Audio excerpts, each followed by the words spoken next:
चाहे कितनी ही सजावट से मुज़य्यन हो, मगर मां नजर आए तो घर असल में घर लगता है।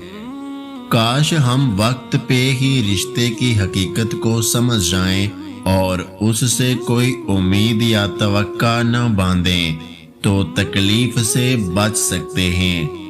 मुखालफत डट कर करें, लेकिन मुनाफकत कभी ना करें। मुखालफत जुर्रतमंद, दिलेर और खानदानी लोग करते हैं, लेकिन मुनाफकत बुज़दिलों और बदनस्लों की सिफ्त है। जिंदगी की उलझनें शरारतों को ख़त्म कर देती हैं और इंसान समझता है कि वो समझदार हो गया है। हम चले जाएंगे, कोई और आ जाएगा, कहानियां यही रहेंगी, किरदार बदल दिए जाएंगे। किसी नामहरम की मोहब्बत में गुमराह होकर अल्लाह से शिकायत ना करें, क्योंकि जिस रिश्ते की इस्लाम में गुंजाइश ही नहीं, उसमें बला बरकत कैसे हो सकती है। कभी कभी रिश्तों में फासले लाना ज़रूरी होता है। अक्सर ज़िंदगी हमें उन्हीं लोगों के हाथों तोड़ती है जिन्हें हम अपना मजबूत सहारा समझते हैं। दिल बड़ा करो, बातें तो हर कोई बड़ी करता है।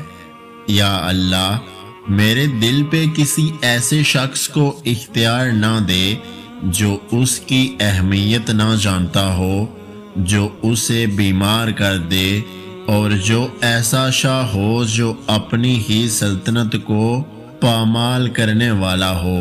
आमीन।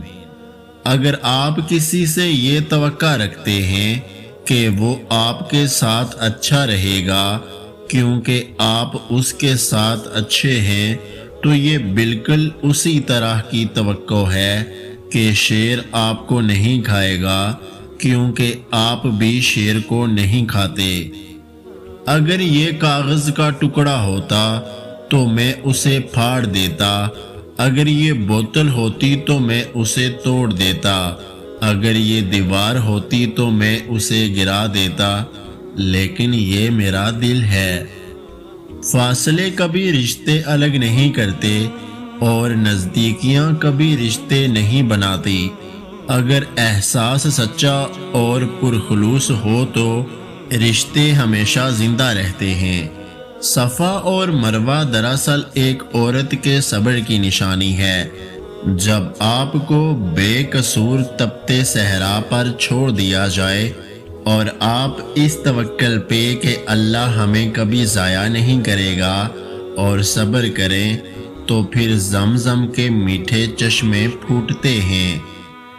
हमारे मरने पर कुछ लोग पेट भर कर खाएंगे और कुछ के सामने रोटी सूख जाएगी।